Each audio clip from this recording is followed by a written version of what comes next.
Let's now move into our fourth and final main topic today. And our fourth and final main topic today gets submitted to us by Cinematic Art 88, who writes, "Hi. So over the past few days, many news outlets have been saying that Apple TV Plus and Netflix have been trying to buy the rights to stream Bond 25, No Time to Die, with some even saying that they are offering up to $600 million. My question is, do you believe this is true? And if it is, are numbers like these going to push No Time to Die out or onto our TV screens? Love the show." All right, thanks a lot for sending that in, man. And listen, whenever a news story breaks, there's always some misunderstanding or misinformation going around. And the same is true here. There's a few things you've probably seen in headlines. Number one, you probably saw that MGM is shopping around No Time to Die. That is not true. Second thing, like Cinematic just said, that Apple TV Plus and Netflix were offering up to $600 million. That is also not true. What is the truth is actually a little bit somewhere in between. First of all, let's jump over and see what the folks over at Variety are writing. Apple, Netflix, and other streaming services explored the possibility of acquiring No Time to Die. They were the ones who initiated this. It wasn't MGM going out and trying to find a deal for No Time to Die. Apple and Netflix and other streaming services approached MGM. The upcoming James Bond movie that was originally slated to debut last April. However, the MGM person said this: "We do not comment on rumors. The film is not for sale. The film's release has been postponed until April of 2021 in order to preserve the theatrical experience for moviegoers," an MGM spokesperson told Variety. The studio was said to be looking for a deal for roughly $600 million. So it is not that Netflix and Apple TV came in offering $600 million. It's that they came to MGM and said, "Hey, we want to buy No Time to Die." And Netflix or MGM said, "Okay, conversation starts at $600 million." To which Apple and Netflix went, "Oh," and slowly backed out of the room like Homer Simpson disappearing into the bushes. A price tag that was deemed too rich for two of the free spending streaming services. So there you have it. So basically, breaking this down again, MGM, who is reportedly, Rob said, to have already lost between $30 and $50 million because of the delays. Like, going to your point, Rob, just sitting on a film actually costs you money. Yeah. So a lot of the streaming services approached them and said, "Hey, what's it going to take to put things in? You know, Apple says we just put up $200 million for a new Marty Scorsese movie. What are you thinking, MGM? How much would you like?" Okay. Conversation starts at $600 million. Oh. And like the Russian mobster says when he finds out it's John Wick that they wrecked his car. Oh. And they quietly backed away. There's a couple of really interesting things here, though, Rob. Interesting thing number one is this. We are living in an era right now where this even happened. Like pre-COVID, no, none of these streaming places are going to be dumb enough to approach like one of the studios about a major tentpole blockbuster film like a James Bond franchise and think they even have a shot. But guess what? We live in an era right now where they know they did have a shot. I mean, maybe they were further apart than they thought they would be. But pre-COVID, this is something that never even would have been dreamed of. But the reality is we live in a time right now where it is something you can dream about.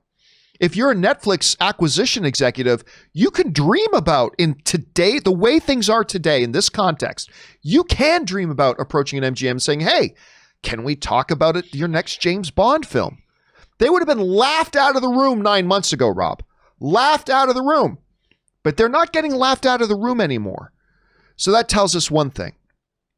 Another thing I think we learned from this is what we've been talking about all the time.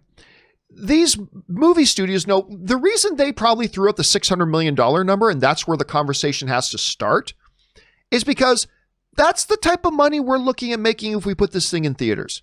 Mm-hmm. We're not going to give it to you for $300 million and just be happy that we covered cost. That's not what we're going to do with our major movie. We're not going to do that. You want to talk to us about money, it's going to have to start around the dollar figure of where we think we can begin to expect the type of financial windfall we're going to get if we put this thing out in theaters. So unless you're willing to start there, but again, Rob, I still think it's a sign of the changing times that this actually became a possibility that this could happen. And I don't think Apple TV Plus was crazy to approach MGM. And I don't think Netflix was crazy to approach MGM. 9 months ago, it would have been crazy. But today it's not. I'm not surprised by MGM's response. But again, we live in that age where these streamers can approach these studios and ask for movies of this caliber. Rob, you saw this news.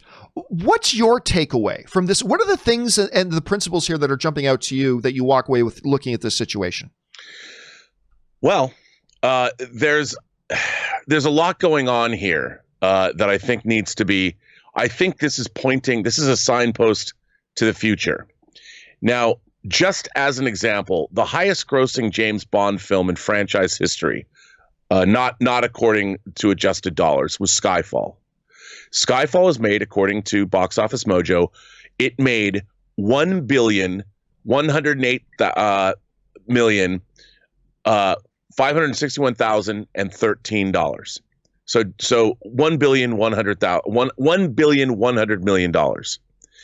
Now, the thing is, when you're dealing with box office grosses, remember, the studios aren't getting all of that money. They're getting about half of that money, from whatever. So, because it goes to the theaters, the exhibitors, all of that. So if you think half of $1,100,000,000, what is that?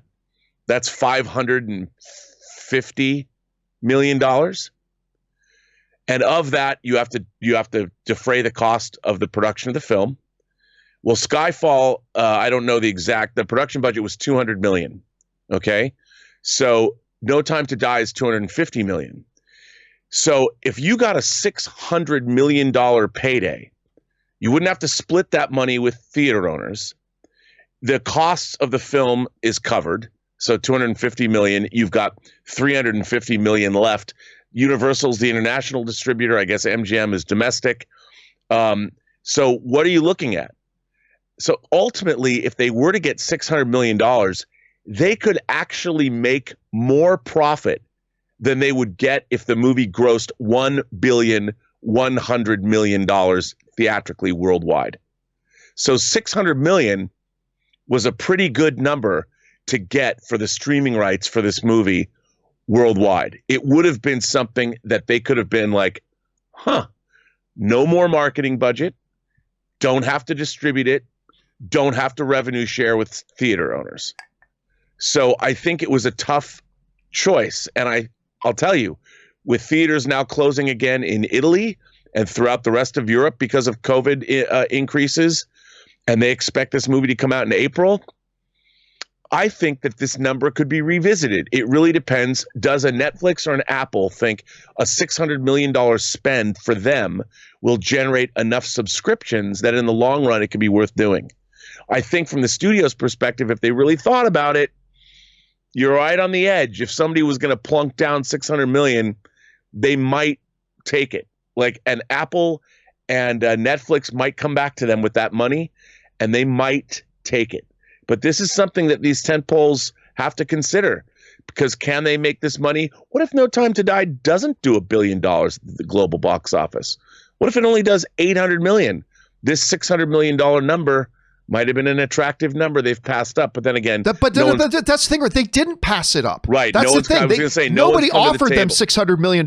They said that's where the conversation has to start. If you want to talk to us about getting it, so they did not pass up $600 million. No, but that's the number that I think that it's in the realm in our new world. I don't think we're going to see another $250 million tentpole film made anytime soon. I really don't. But because they've got a backlog of movies, not that weren't that expensive, but still were very expensive films, I could see something happening where the dam will break and somebody might cough up that cash. They might. I can't see that ever. There are two things I take exception with. Number one, the commonly held refrain out there is that studios get roughly half. That is just not true.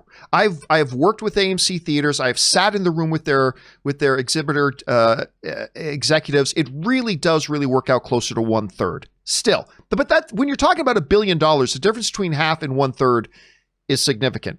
The other thing you got to keep in mind is MGM, they've already spent roughly $100 million on the marketing of this film because they thought they had 2 different release dates that they started spending up money. Yeah. So they already spent a lot of marketing money. To me, where this really falls apart is the number that MGM threw out there, which is, I really do believe in when they say that's our starting point. If you want to have discussions, it's got to start at $600 million. There's a reason that is more than double what any streamer has paid for any single property before. And there's just no, like, Apple can buy and sell Disney 10 times over, but they're not going to spend $600 million for one piece of content that they're going to put on their thing. That they're going to have to give back in a year. Yeah, exactly. They're going to have to give back at some point.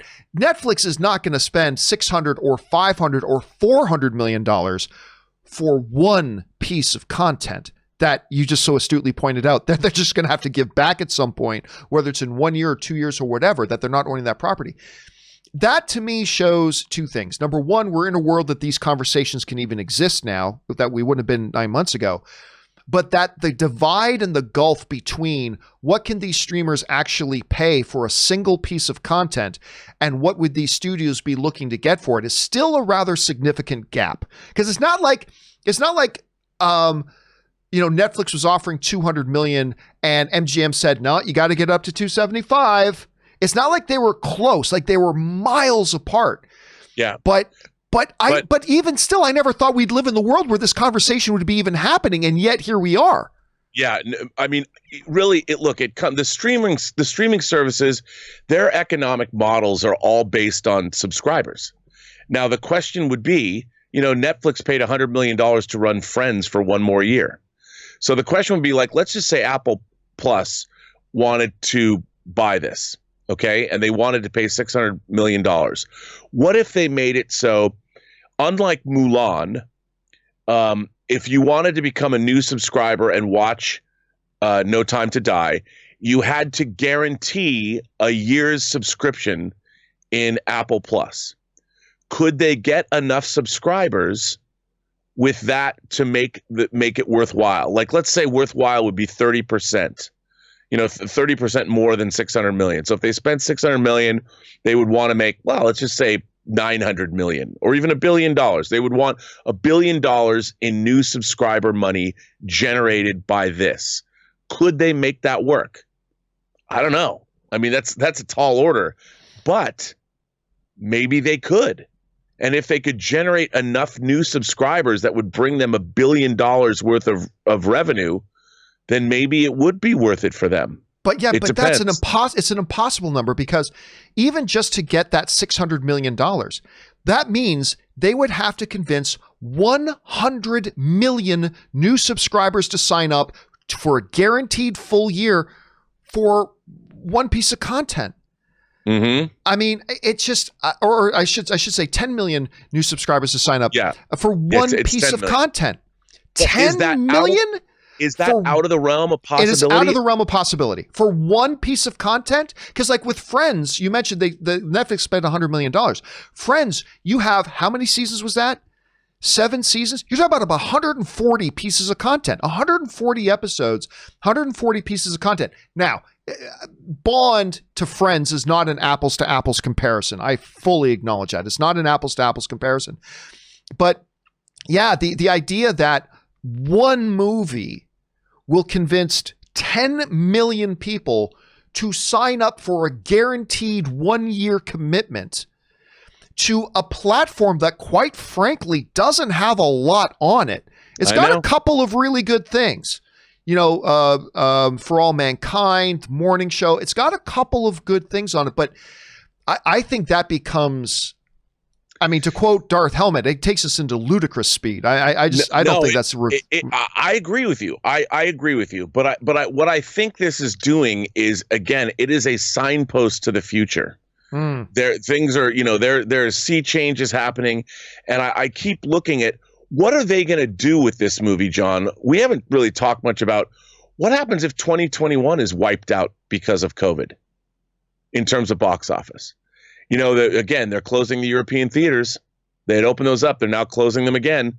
So everybody that pulled their movies off their release dates from now through the holidays looks pretty damn smart. But what if we don't get this under control?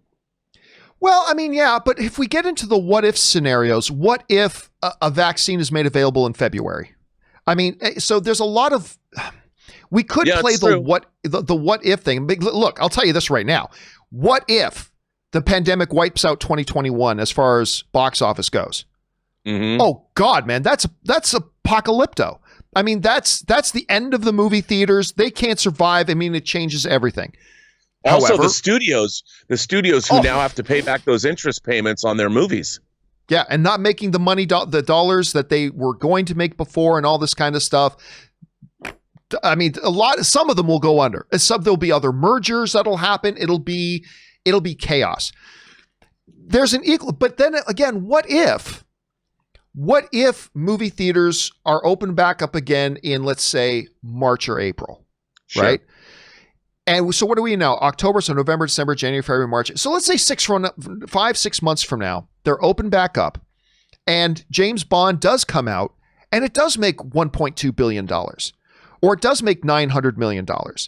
And the next MCU film comes out and it makes $875 million. And then the next tentpole film makes $1 billion again. I mean, so we're in a position where it could go from everything to a mass extinction level event as far as the entertainment industry goes, or it could be all these changes that we saw. Because I'll tell you right now, Rob, if March, April come along and April 21st comes, James Bond opens and it makes $900 million, all the changes we saw during the COVID stuff are wiped off. They're gone. What is more interesting is if James Bond does come out 2021 or in April 2021 and it makes $500 million. Well, look at 500 or 600. Then it's still like, where does that leave us? Because that's good, but it's not as good as it would have been pre-COVID world. But it's not good for a movie that costs $250 million. Okay, yeah, so that's what I'm saying. So what if, do you look at that as, okay, that's a great starting point for these movies coming back? Do we look at, it's weird. But it's so many factors that we just can't predict yet, right? And so it's crazy. If the movie theaters aren't open again when we get into August or September of 2021, it's a doomsday scenario. If they're back up and running and they're making the money they were making pre-COVID, then everything's back to normal. And then there's a million stages in between. You're talking if movie theaters are open at full capacity. If there's a vaccine in February or March, they very well could be back open at full capacity come true, April. But there has never been a coronavirus vaccine ever. I agree. Yeah, absolutely. And I think this idea that we're going to have a vaccine for this, like, I hope we will, but it's wishful thinking. And I think in terms of where the scenarios that the studios are gaming this stuff out. They are way ahead of us in terms of what their thought process is. And I think what they're doing is they're coming up against the inevitability of the future, meaning that streaming, I hate to say it because I love movie theaters, but I think this is just accelerated what was eventually going to happen. It might have taken 20 or 30 years, maybe, but this has pushed up that timetable. I just don't see movie theaters coming back, not the way they used to be. But answer me this question. Let's we looked at the theoretical situation of what if 2021 was wiped out off the board. We know what the result of that would be. Studios would be merging, theaters will be closing. It'll be an apocalypse. Well, let me ask you about the other extreme situation. If the theaters are back open to like 75 to 100% capacity and a No Time to Die opens end of April, 5-6 months from now, and it makes $900 million, where does that leave us? Like if that happens, what does that then tell us about where the state of things are? If we look at one extreme, let's look at the other as well. Because there are, like I said, there are a million different little stages in between this extreme and that extreme. It's not this or that. There's a million other little possibilities in between. But, let's say that happens. What does that do to the environment and to the landscape in the entertainment and movie world at that point? Well, if we go more back to normal, I think that's a good thing. And that would be great. That would be great, because I think this has changed, irrevocably changed our society. And, maybe it was something needed that we were needed to have happen. I don't know. But, I think our society is not going to go back to normal, at least not that quickly.